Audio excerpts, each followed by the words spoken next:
Or As I Live and Breathe. Oh, that's yeah, we'll just jump into the video game. You should be hearing audio. I guess I gotta go back inside. Oh, cool. Alright, alright.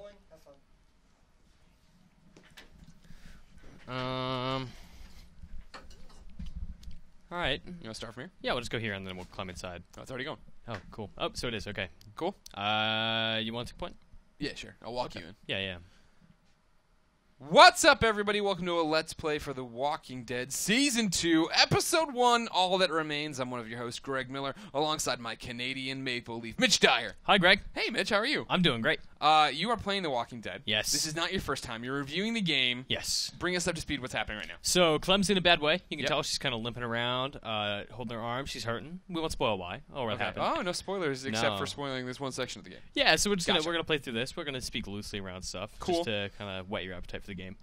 We're sneaking into a home. Clem's in a bad way. She needs to repair herself. So we're gonna go into the house and see if we can find some supplies to help do that. So what do you think of All That Remains? Our first taste here of Season 2. I'm a fan. It took me a couple playthroughs to kind of really feel like I was in love with it. But, my first time through, I talked about this. I thought it was good, not quite great, missing some stuff. But I feel like the stuff it accomplishes with Clementine, like it does such a good job of focusing on her and evolving her character and making her change in such major ways that it kind of makes up for the fact that I don't really know where this is going this season. Mm-hmm. How about you?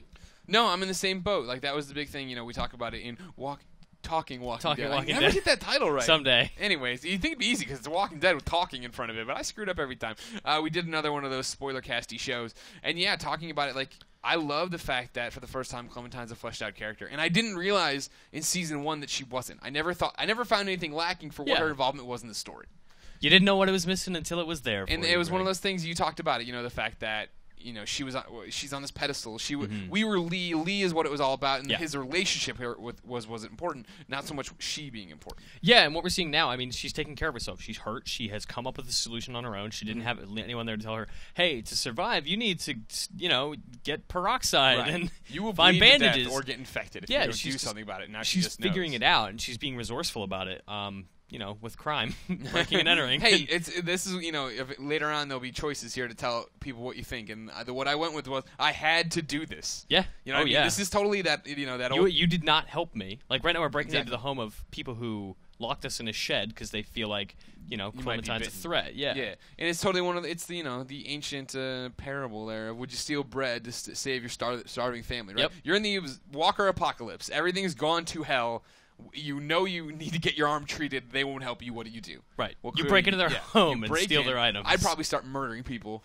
Okay, those options far. don't. You know what? If I, you got to do. These people are gonna be jerks. Not on my watch. Yeah. Greg Miller's gonna get you. Gonna get you good. So this character we're bumping into here is Sarah. She's one of my favorites, and I'm actually really excited for her arc more than anything else. Yeah, it's the interesting dichotomy here between Clem and Sarah, right? The fact that Sarah is this untouched, barely has any idea what's going on outside because her dad's keeping her in the dark. Oblivious. So she's totally, still hanging on to these childish things of let's pinky swear and let's do this. Oh my God, we're best friends. And Clem's like, my arm is about to fall off. Yeah. I've killed people and I'll kill you too. And I like that you can be hard, right? Like I'm telling her, or don't tell anybody, or else. And Clem's like, that's mean. That's a mean thing, and that's not like Clementine. That's not like the Clementine you and I know. Yeah, but that's why we're building our Clementine. She's changed, and we're building her into we no longer know hardcore Clementine. person. We are Clementine.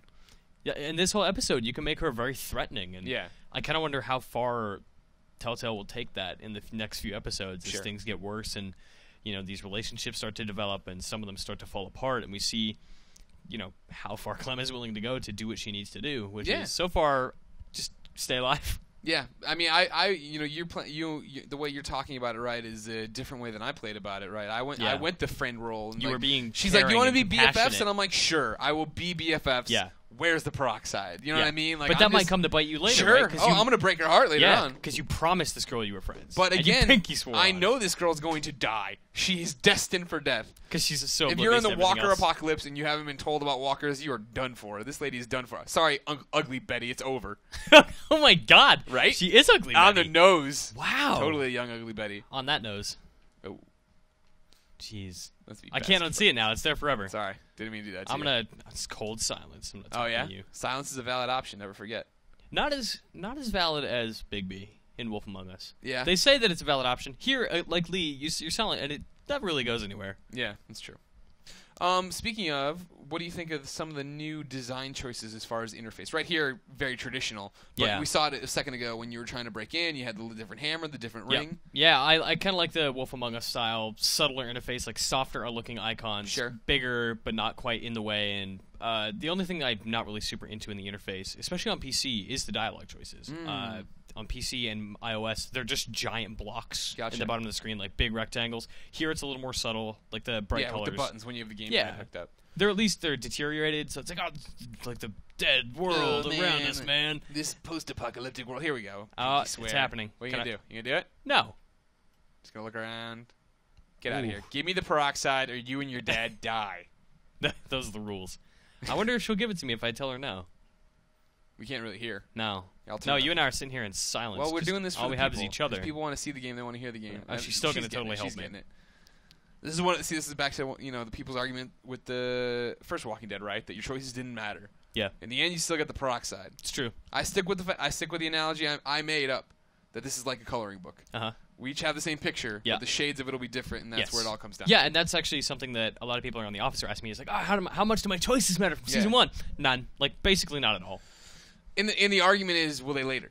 You know sure, what I mean? We might see that long term. We've talked to people about the game, and they make it sound like this is very much like we're setting the stage for what we're doing here. Absolutely, and next, as we get deeper into it, that's when things will really start playing out. And again, like I've said, you talk about it being like it bows out in the middle and comes back to the same ending. Like it's not like all of a sudden Duck's going to be back and he's going to be a cyborg. It's like, thanks God you didn't kill me. If my dad would have killed me, I wouldn't have come back. But now that Lee Everett killed me. Yeah, I mean, it's less about the specifics of it, right? It's less about the moment-to-moment decisions and more about the long-term lasting effects. Because every choice you made led to the same conclusion, essentially. Yeah. And that is ultimately what's affecting Clementine.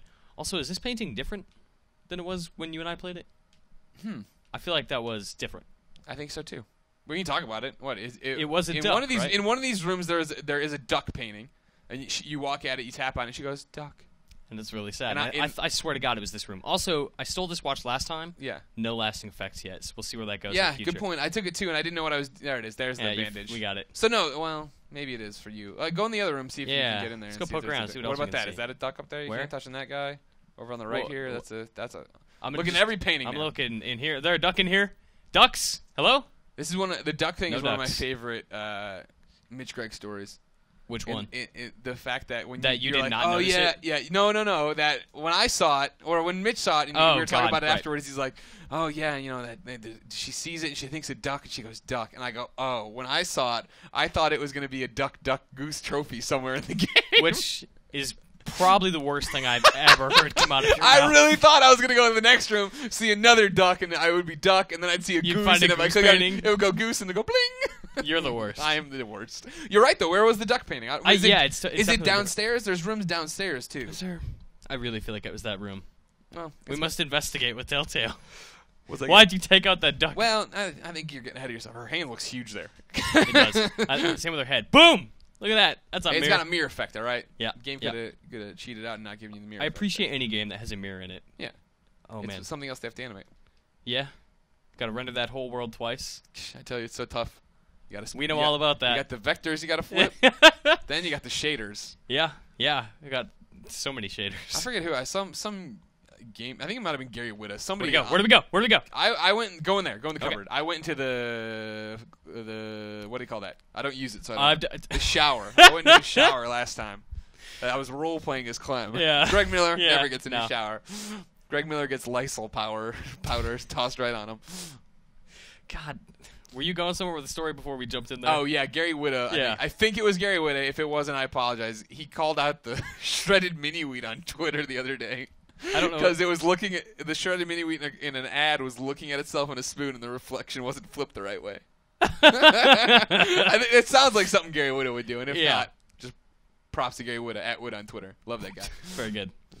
You think he's coming back for this season? He's consulting, right?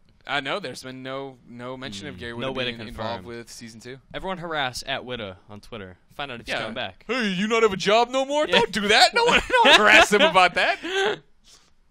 The kid's got to get the scoops for us. But all we do is play games all day. Yeah, that's true. That's another good example there with the candles, a bit of a perspective they play with. You didn't see much of them doing stuff with the background and foreground in season 1. They were kind of getting their legs for, I think, telling a cinematic adventure. Yeah. And here you see a lot of it. Yeah, it's still very much focused on characters, but you do get those more generalized shots, and it's like camera panning over a forest to show you like how alone you are, and stuff like that. Right. And you didn't really get that perspective in season 1. Let's see what else we can find in here. They couldn't have moved the duck painting. That doesn't make any sense. That doesn't make any sense because it was so good. Anything over here? No. Listen in here. Maybe it's in here. Is it possible that it's a choice that it automatically got generated? Oh wow! That you affected some. Yeah, you're probably totally right. Yeah. Like 400 days? Was there anything with paintings in 400 days? Maybe how things turned out with Duck. No, because he dies no matter what. Yeah, but you'd be like, what? She hated Duck, and that decision led to these people not hanging a portrait of a duck.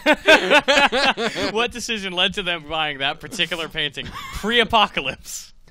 I like the idea that like Duck dies like 2 weeks into the apocalypse, and they're still out like at art galleries, like, oh, that one looks really nice. Yeah. Let's buy. I really like ducks. I don't know why I like that. And we're I'm back. trying to think. There's no duck ever. Yeah, no duck painting. No painting in general ever involved with The Walking Dead. It's true.